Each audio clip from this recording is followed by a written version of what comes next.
afternoon. This is Jody with All True Crime ASMR, and I want to welcome you to my channel, or back to my channel.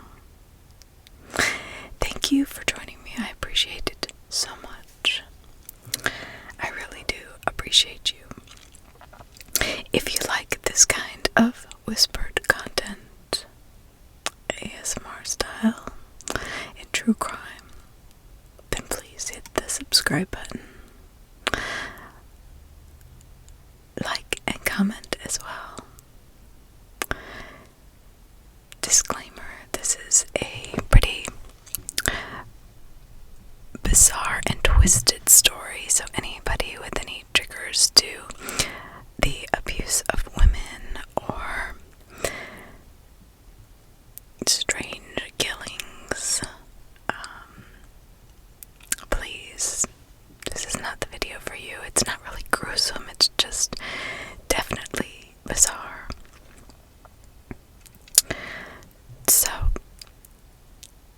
I always try to find cases that are not too popular, maybe people haven't heard a lot about, and in my research, I have found some bizarre cases that I would like to share with you.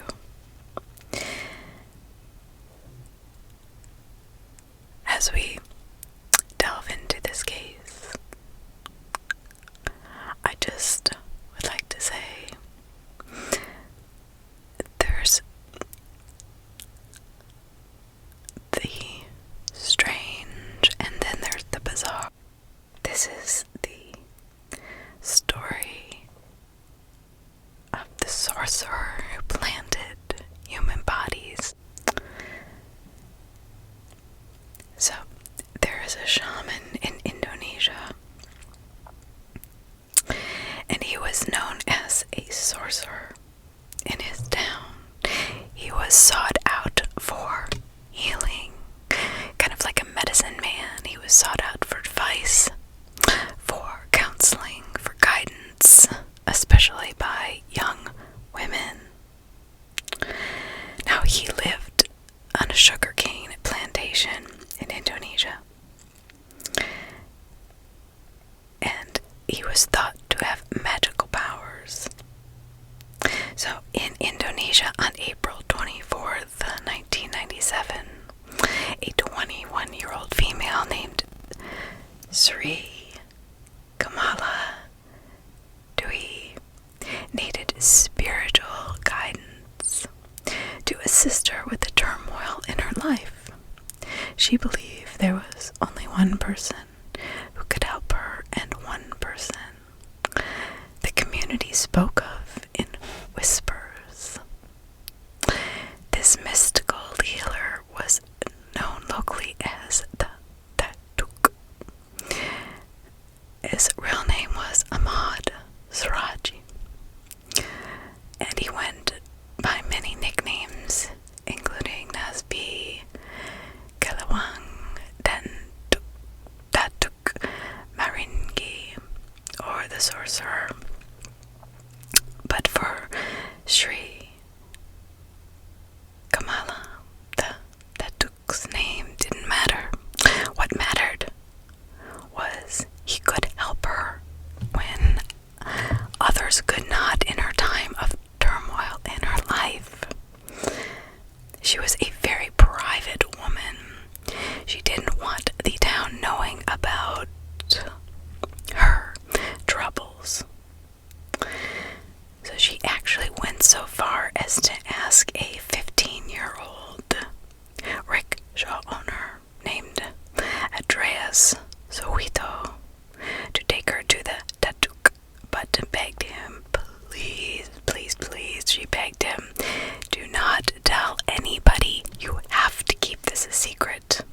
Never tell a soul, she said, where he had taken her, ever. So he drops her off near the residence of the sorcerer, and I guess he's like on his bike. He's pedaling away as fast fast as he can because he has heard strange and bizarre stories of this man and about this place, like haunted, and there's just weird things that go on there that he did not want to get involved in. Andreas actually would go and not keep his promise to Sri Kamalas because 3 days later, her body was found in the sugarcane fields. She had actually become the 42nd victim and final victim of this Ahmad Saraji.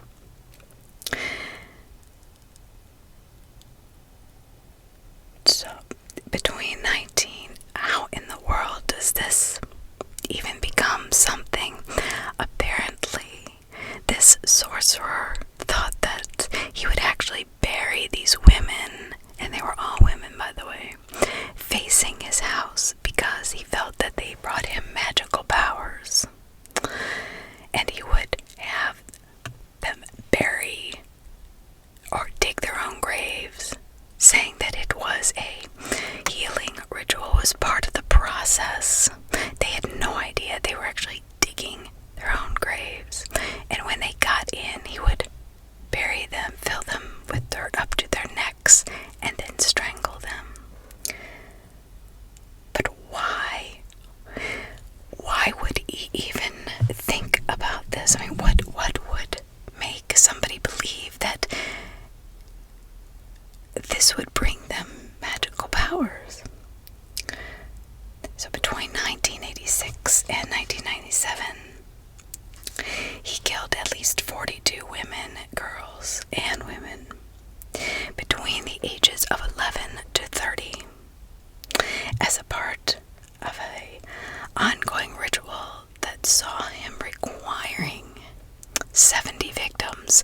Now, it is believed that he did reach 70 or 80 victims. He did reach his goal because this little town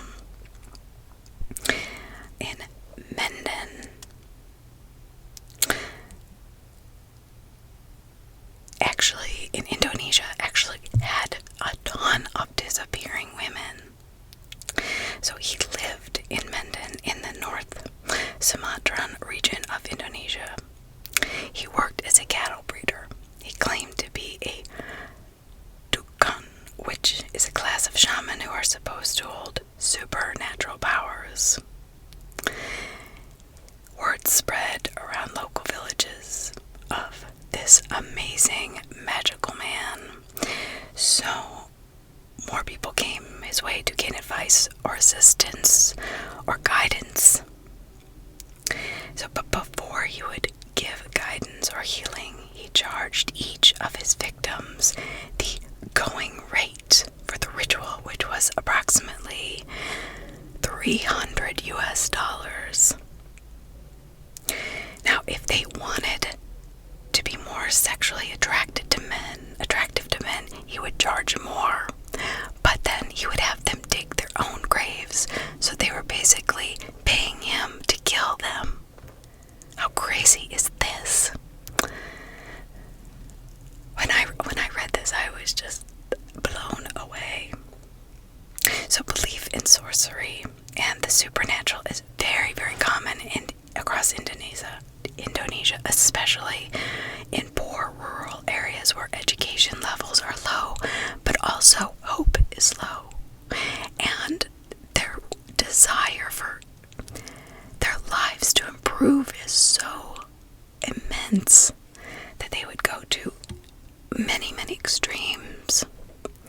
In 1986, Siraji's deceased father visited him in a dream and commanded him to drink the saliva of 70 dead females as part of a larger black magic ritual. I'm just going to repeat that again, just in case you didn't get it. His father, who was dead, came to him in a dream and commanded him to drink the saliva of 70 dead females. Okay, so he's believing this to be a real commandment as he begun the rituals. And it was easy for him at first to get these people to come and visit him because of his reputation.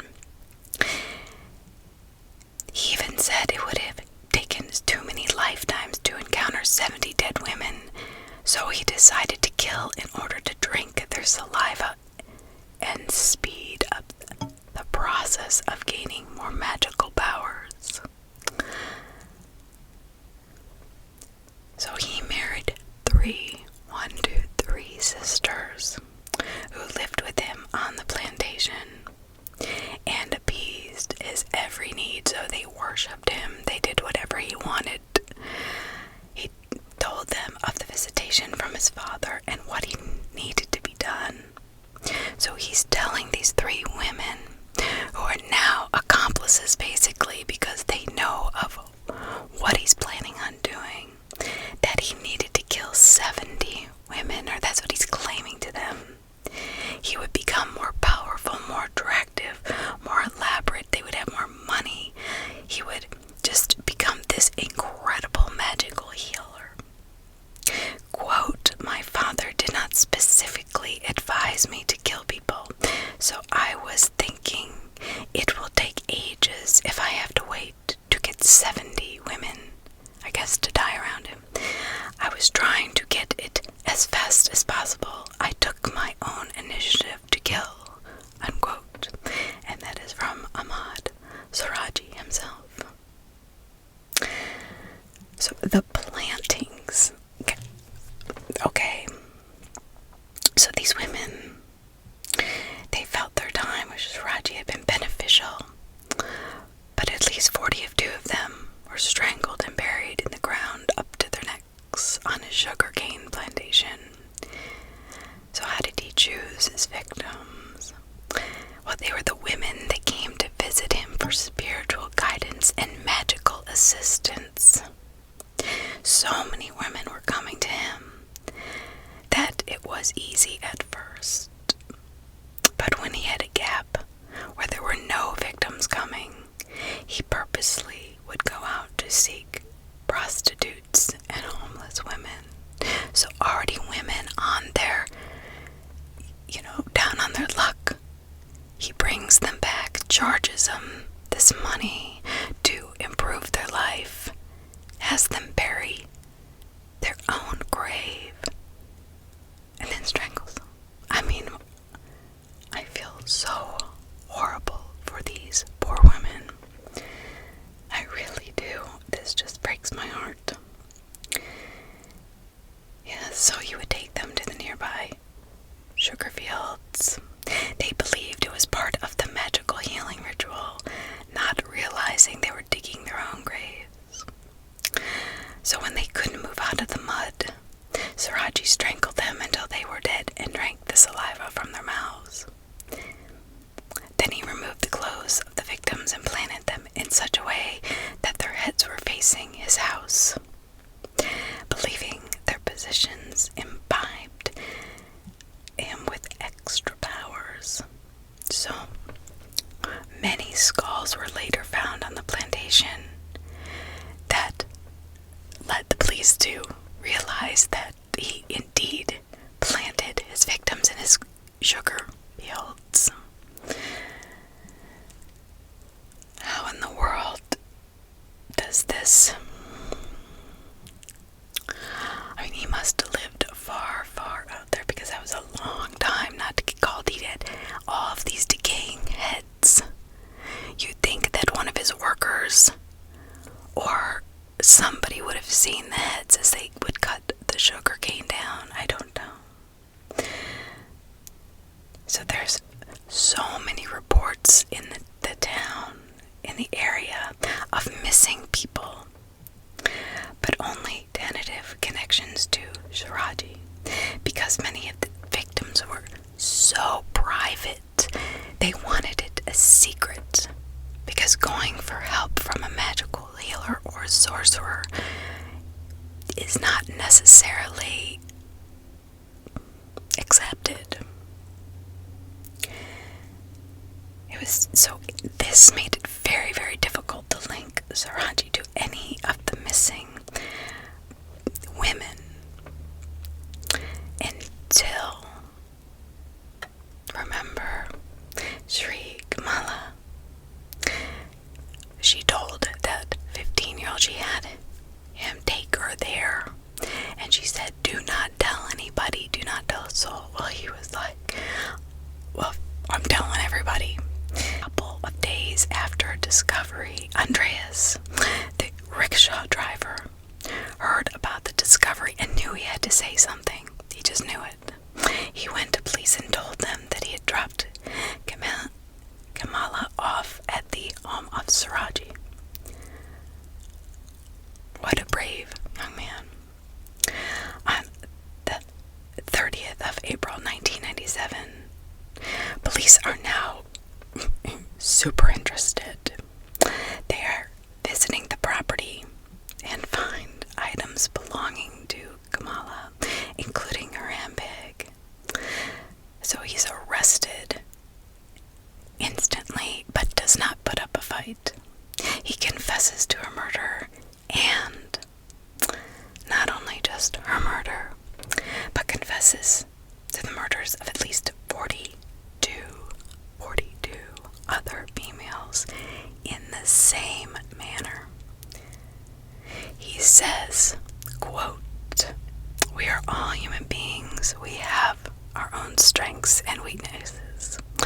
If I remember correctly, I have murdered 42 women. I did not suspect I was going to get caught. I did not try to run away when I saw the police because I had resigned to my fate." Unquote. I can't even begin to imagine the horrors and just sheer shock that these poor women's families had to face when they found out what happened to their loved ones, and possibly many more. So when the investigation turned to excavating the sugarcane plantation, the 42 bodies were found, but some had been so decomposed and so unrecognizable that they could not be identified. So that means there are families out there who do not even know if one of their loved ones that went missing were one of the 42 women that the police had taken off his land. How sad. Now, Saraji's 3 wives were investigated. That's what I was thinking. After the murders were discovered. However, only one,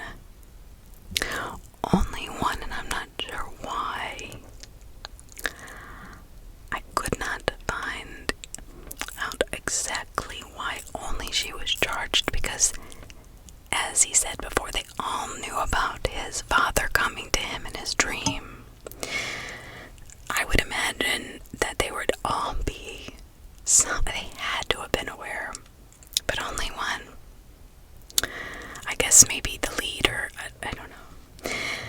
Her name was Dumini. She went on trial at the same time as Ahmad. She received the death penalty, but was later commuted to life in prison. His other 2 wives, which were her sisters, had no knowledge, apparently, of these murders going on or rituals, and later eloped from the area, so they ran away from this area. I just have a hard time, and you can disagree with me or agree with me. I'd like to know in the comments how you can live with somebody and not know they are planting women in your backyard. I just don't know. I don't know. Maybe it's just me. So Saraji was sentenced to death and was executed by firing squad on July 10th, 2008. Despite, of course, a last-minute appeal by Amnesty International to plead for his life and give him life in prison.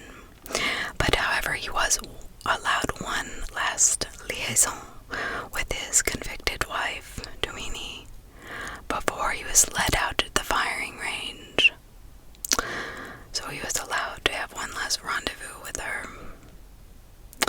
Authorities were forced to cancel a plan to bury Siraji's body in a public cemetery because 100 relatives of his victims were there waiting, furious, angry, ready to disrupt the funeral. I'm sure tear him apart, because they were like, why would you do this? Our child, 11 to 30, our child, my wife, just came to you for guidance, for spiritual healing, for counseling, and you killed her and charged her money for it. So they were absolutely forced to cancel this burial.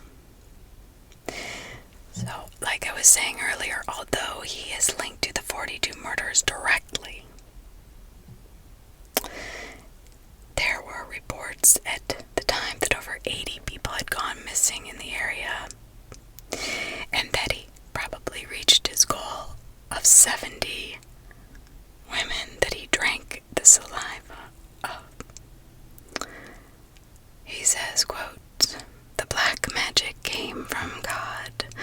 I do not have it anymore. I have repented.